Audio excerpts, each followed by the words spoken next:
Good morning, everyone. I hope you're having a good start to your year. And I'm actually quite quiet today, which is unusual. So I thought I would record another video to help you liberate your mind. So today I'd like to talk to you about something that happens to everybody. And there is a sort of statistic or ballpark age when this happens to us, and that is around the age of 30. So what happens is your brain tends to want to automate as much as possible because it saves energy and it's safer that it wants to be able to predict your future, right? As much as possible so that it guarantees your safety and therefore, you're going to survive, right? Unfortunately, I mean, you could say fortunately because we have survived, the brain is wired for survival more than thriving, right? And that's not to say that we cannot work to change that and improve that, but actually that is the default setting, which is why we have things like the reptilian brain. Okay, we are animals, and essentially that part of the brain hasn't changed much since we were in the jungle, and it's trying to protect, it's trying to keep us safe. And it's also very black and white thinking when you're down there, right? It's life or death, good or bad, right? There's no gray.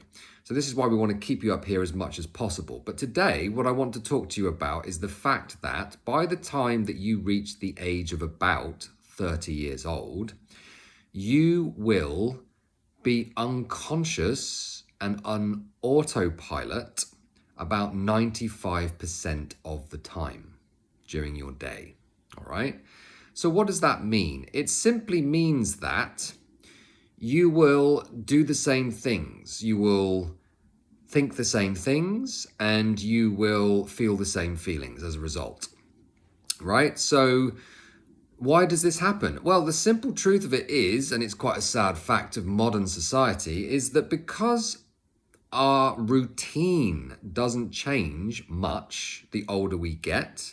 So obviously at school, that can change quite a lot. There's a bit more, time going on. So I'll tell you what, we'll take this back to the beginning, right? So we have something, children have like a very fluid brain in terms of the neural connections. In fact, they've discovered that the neural connections in people growing up are more than they are when they get older. And the reason for that is because the brain in that moment has think of it like as a blank canvas, and it's prepared to go in any direction and to think very creatively and openly, which is why children have great imaginations, right? It's why they don't get bored as easily as adults do, right? I don't know if you've ever had nieces or children. I'm thinking of my nieces right now because they would essentially take something really simple, like we're in the swimming pool,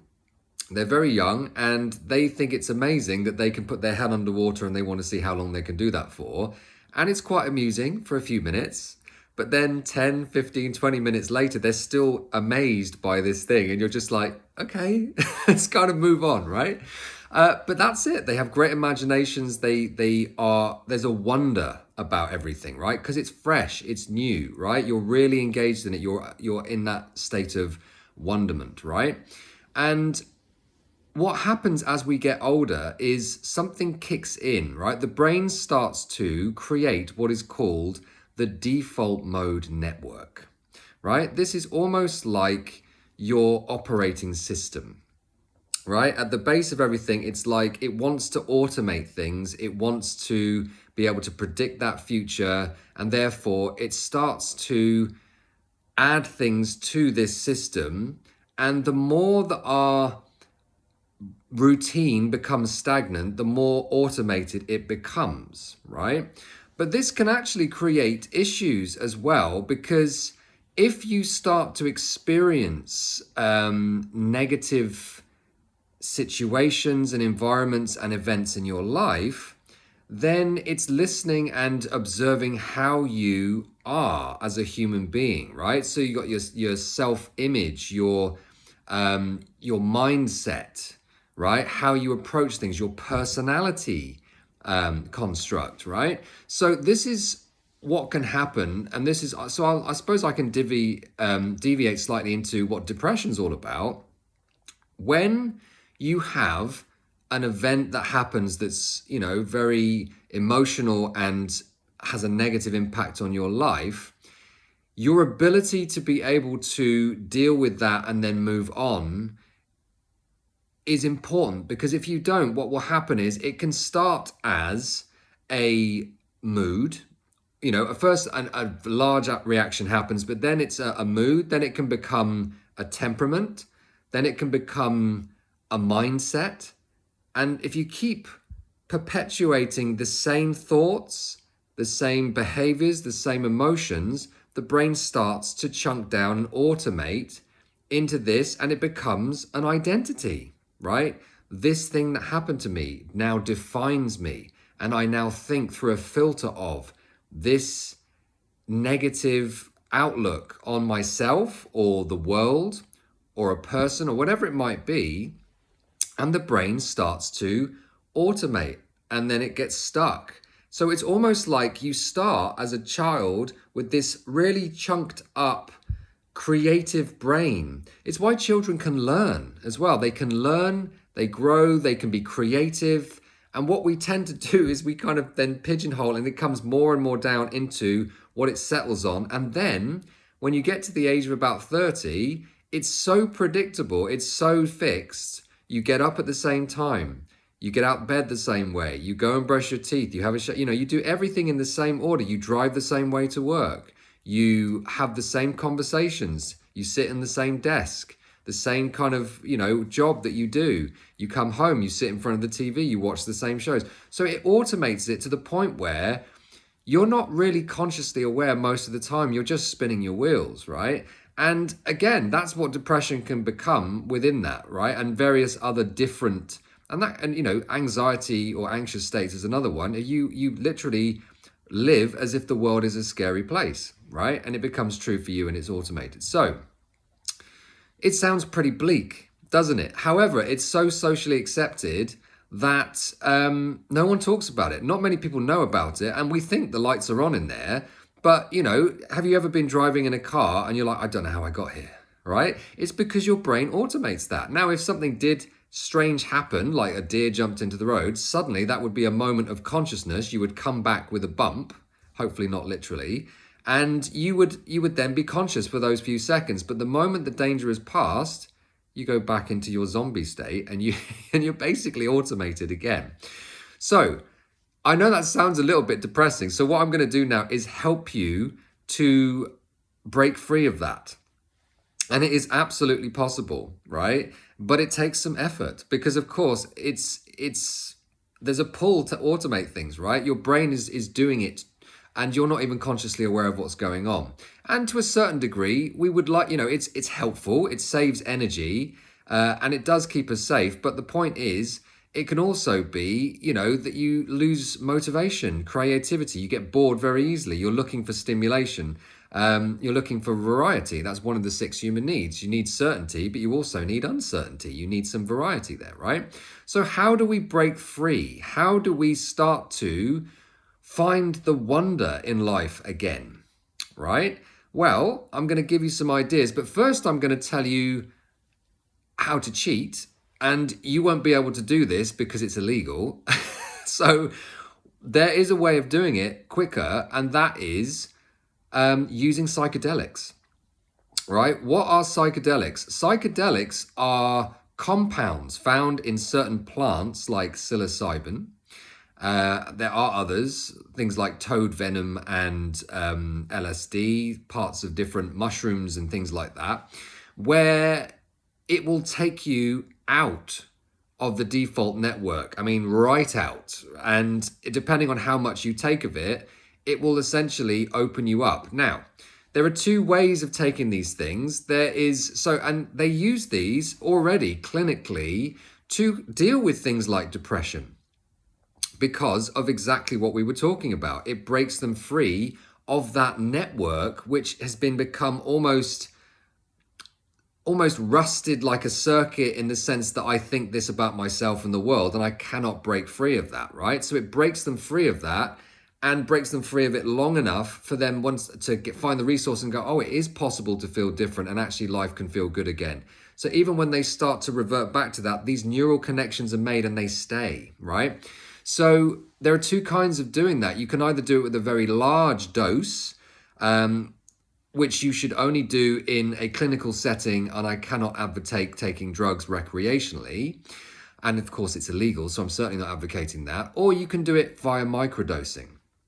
So what is microdosing? It's exactly as it sounds. It's when you take a very small amount of the same compounds, and it will then have an effect, but not any of the psychedelic side effects of that, right? You don't see visions, you don't have trips and all kinds of like seeing things and all the rest of it. It's just very much, it opens you up into and connects different parts of the brain that don't normally talk to each other, which stimulates things like creative thinking, ideas, right? It makes you have that sense of wonderment again, right? You look at things and you're really looking at things. It brings you back to the present moment, and you're fully engaging consciously in the present moment. And there are no negative side effects to microdosing, right? There is.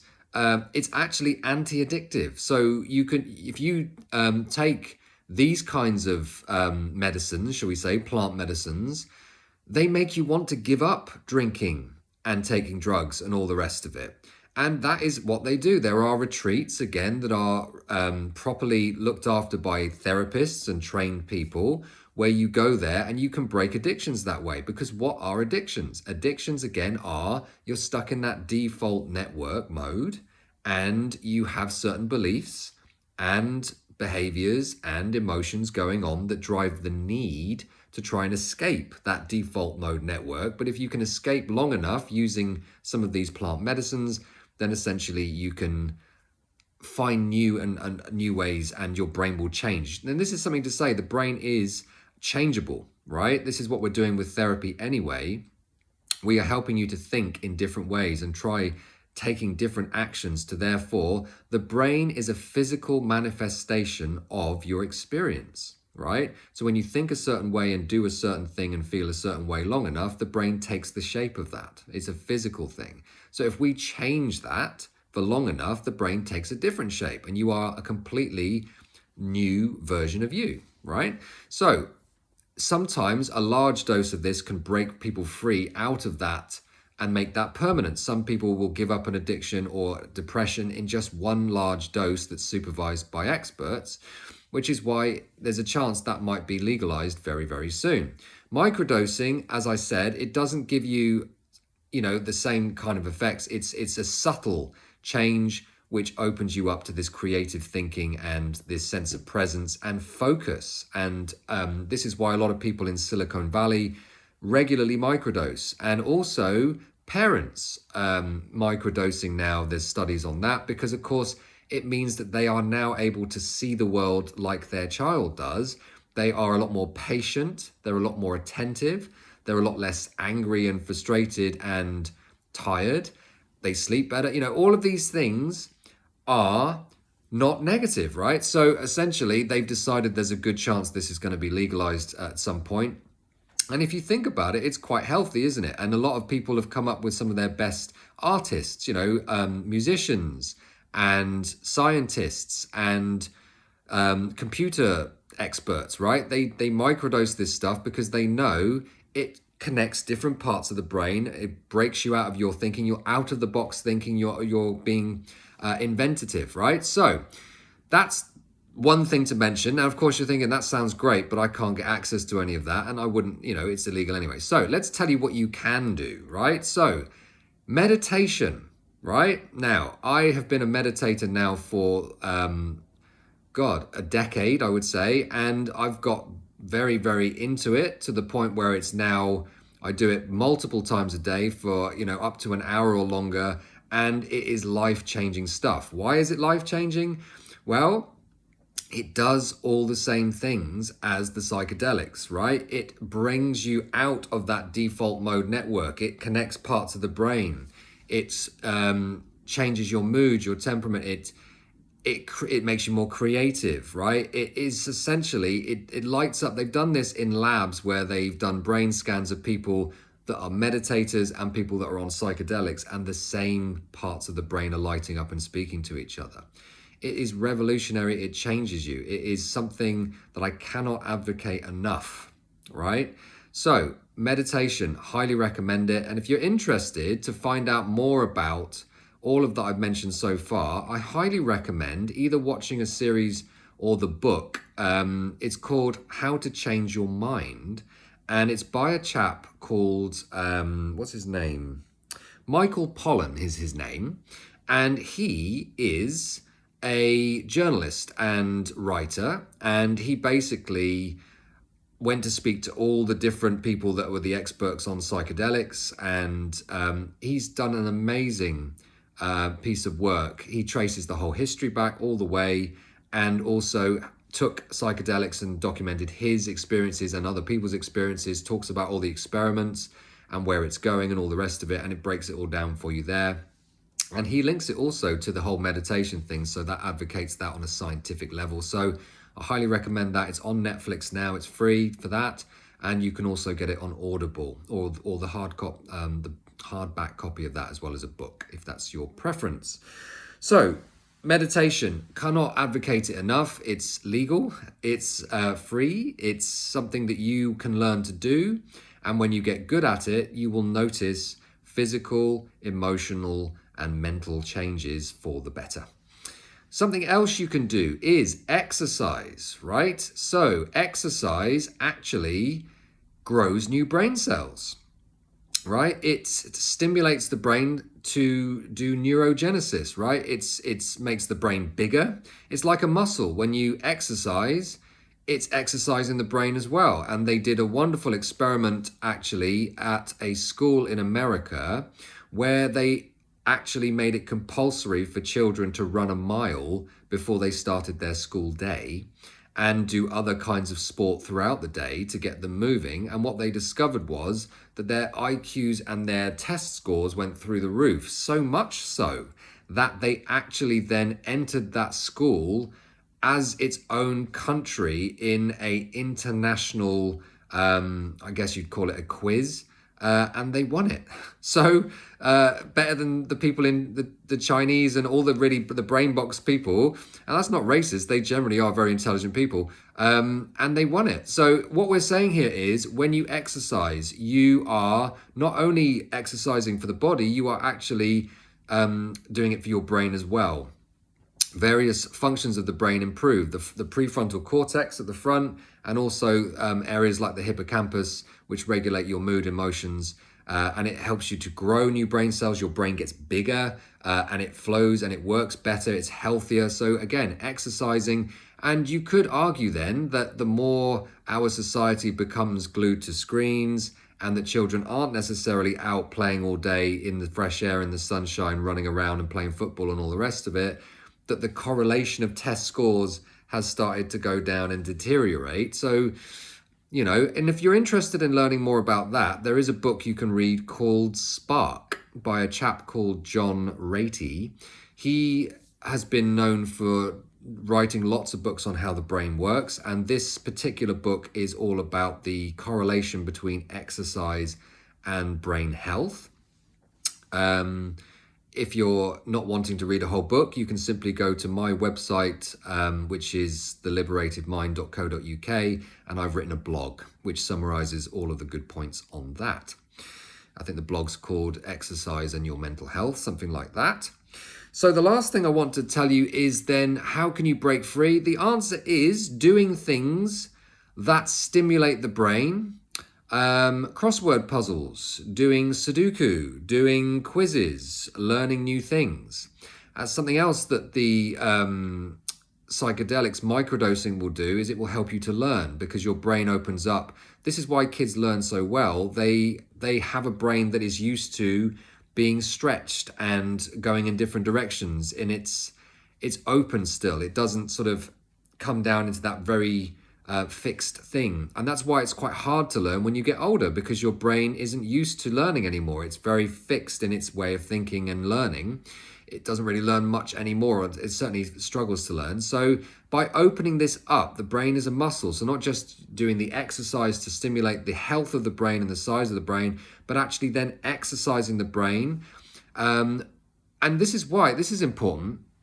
The kind of sport that you do will not just create the health of the brain, but also, so for example, if you do dancing, martial arts, tennis, things that demand not just running around, but skill, actual focus, concentration, right? These kinds of things stimulate the brain to then again start to grow new neural connections, neuroplasticity, right? All of this, it's a learning thing. And the more that you do these activities and the brain has to work hard, the more healthy and the more open and the less fixed you are in that, right? It's amazing what you can do. They actually discovered that the brain is so good at kind of compensating for damage if you use it right. I think they did autopsies on some nuns, I think, and because the nuns were so active and using their brain so well, the brain had compensated and found a way around dementia. And it was amazing that they said these people shouldn't have been able to function, but the brain had actually created new neural connections that could do the tasks that shouldn't have been possible anymore. So there is that. So stimulate the brain in whatever way. So the kinds of sport, playing chess, all of these things force the brain to learn, to grow, to stay fluid, to work, to be creative, to open it up, right? And the final thing I will give you is to mix up your routines, right? Simple things like take the stairs instead of the lift, take a different route home, right? Keep forcing the brain to have to learn, to have to stay open rather than just becoming fixed and automated like a zombie walking around, right? If you do these things, you will start to have fresh ideas and creativity. You'll be more conscious, you'll be more present, right? People are either in the future or the past most of the time because their body is just automated and doing what they always do. So they're either on their phones, giving their attention to that, or they're worrying about what has happened or what might happen, and they're not here, right? So again, by mixing up, having things in your diary to look forward to, meeting new people, going new places, doing new activities, doing new holidays, going places you haven't been, meeting people you don't know, doing activities that you've never done before, all of this keeps you fresh, open, healthy brain, healthy body, healthy mindset, and healthy mental health.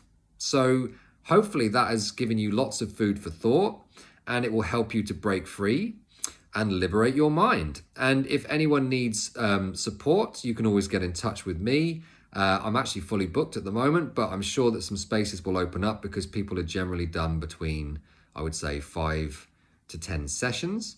And the last thing I will say, if you found this video helpful, I'd love to spread some of these messages and grow the following, not because I'm interested in likes or people saying, hey, look at me. It's more about the fact that this is the knowledge. I want to help people. So like or write a comment if you found it interesting or you've got a question, and subscribe if you want to get future videos. So have a wonderful day, and I will speak to you all again soon. Take care.